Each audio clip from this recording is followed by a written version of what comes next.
여러분, 우리가 다 잘 아는 것처럼 이 여호수아는 모세의 후계자입니다. 모세의 후계자로서 모세와는 조금 다른 역할을 맡아서 역사에 기록이 됩니다. 모세는 출애굽의 여정 그리고 광야에서의 여정을 함께했던 지도자였다면 여호수아는 정복 전쟁을 수행했던 군사적인 지도자로 더욱더 부각이 되는 인물입니다. 이 여호수아의 첫 번째 행적은 바로 여리고성 사건입니다. 놀랍게도 이 여리고성 사건에서 그는 군대 지휘관으로서 역할을 크게 하지는 않았습니다. 그 전에 정탐을 보내고 이 정찰병들을 관리하고 또 여러 가지 진을 꾸리고 하는 모습들은 볼 수 있지만 실제로 전투 장면은 나오지 않습니다.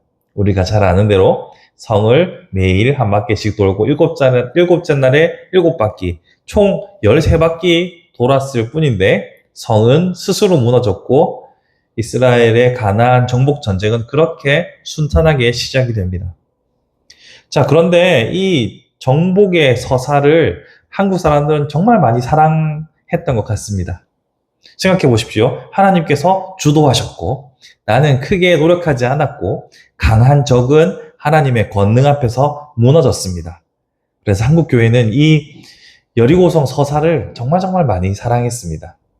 그런데 이 사랑이 좀 지나치고 왜곡되어서 남의 절에 가가지고 땅 밟기 해가지고 절 주변을 빙글빙글 돈다든지 그런 만행을 많이 저질렀죠. 자, 이런 일들이 한국 교회에서 왜 일어났을까 생각을 해보면 우리가 예수 그리스도께서 말씀하셨던 제자화, 가서 제자 삼으라라는 말보다 구약 시대에 가나안 땅을 정복했던 그 정복 서사가 더 달콤하게 느껴지지 않았을까라는 생각이 들었습니다. 그리고 정복 서사가 더 달콤했던 이유는 제자 삼고 교회를 세우는 것은 보상이 확실하게 보장되는 그런 일은 아니었어요. 근데 정복은 항상 그 정복에 따른 부산물들이 있잖아요. 그러니 기복적인 우리의 문화 속에서 이 가서 정복하라는 이야기는 더 달콤하게 들렸는지도 모르겠습니다. 그래서 그런 뉴스에도 나오고 종종 옛날에 그 단군상 목을 베는 그런 일들도 있었잖아요. 너무나 폭력적이고 정복 위주의 신앙이 우리의 삶 가운데 많이 들어와 있었습니다. 그럼 잘 생각해 보시면 가서 제자를 삼으라는 것은 정복과는 완전히 구별되는 일입니다. 특별히 제자를 삼는다는 것은 제자를 삼는 대상을 지극히 사랑하는 그 사랑의 행위 또한 포함됩니다. 그럼 제자를 삼는데 사랑하지 않고서 어떻게 제자를 삼을 수 있겠습니까? 그러니 우리는 오늘 여호수아를 통해서 하나님께서 우리 친구들과 얘기했던 것처럼 용기를 주시고 우리가 예상치 못한 방향으로 이끄시는 그 하나님의 권능에 대해서도 감사해야 하지만 동시에 우리가 생각할 것은 과연 우리에게 정복의 임무를 주셨는지 아니면 제자화의 임무를 주셨는지 다시 한번 생각해 볼 필요가 있다는 거죠. 사실 성경에 나타나는 이적 혹은 기적들은요, 매우 단회적인 경우가 많습니다. 2번 반복하는 경우도 있지만 대부분 그 상황, 그 시대 속에서 한 번 일어나는 일들이 많아요. 여리고성과 같은 일이 성경에서 반복되지 않죠. 나아만 장군이 물속에 들어갔다 나왔다 하면서 나병이 치료받는 역사도 반복되지 않죠.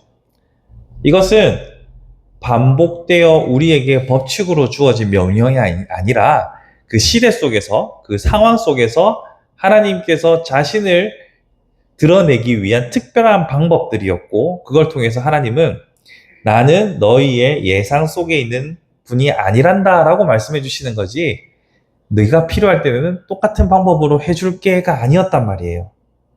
그런데 우리는 자꾸 그런 방식의 하나님의 역사를 기대합니다. 엘리야가 하늘로 올라갔던 장면을 기억하며 우리도 하늘로 올라갈 수 있지 않을까? 이렇게 생각하는 사람들이 있나요? 우리는 그렇게 생각하면 그게 무슨 말이냐 라고 말하면서도 또 여리고성과 같은 기적을 통하여서는 나에게 또 그런 일이 있기를 기대합니다. 상당히 양가적인 감정이 우리 안에 있는 거죠. 그래서 우리는 이 여호수아 속에서 나타난 여리고 장면을 통해 새롭게 우리에게 주어진 최신판 미션을 다시 한번 확인했으면 좋겠습니다. 가장 최신에 업데이트된 미션은 무엇입니까? 예수께서 땅끝까지 이르러 내 증인이 되고 가서 제자를 삼으라는 게 최신판 업데이트된 마지막 버전입니다. 그 말씀을 따라서 정복의 서사를 통해서 눈에 보이는 어떤 성취와 복락의 목을 매는 것이 아니라 어떻게 하면 진심으로 사랑하여 같은 제자 삼아 함께 예수의 길을 걸어갈 수 있을 것인가를 고민하는 우리가 되었으면 좋겠습니다.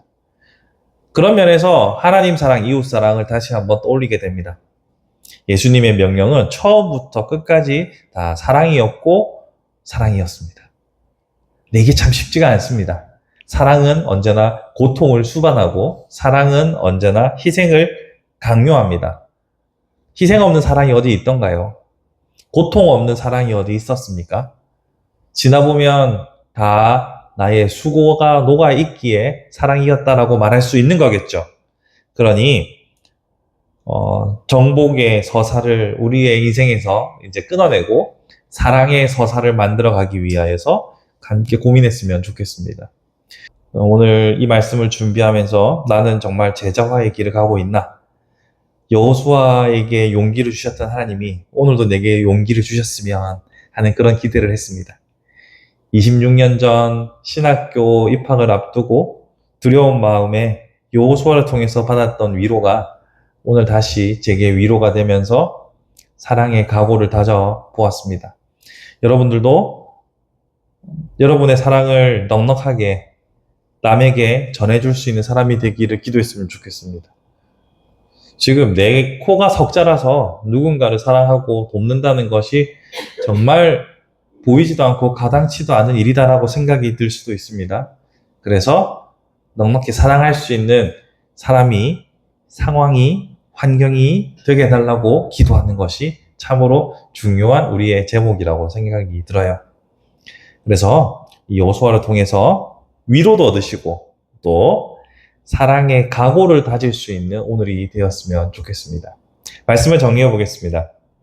여러분, 여호수아에 나타났던 이 여리고성 정복과 같은 일이 우리 삶에 일어나리라는 기대는 별로 하지 마십시오.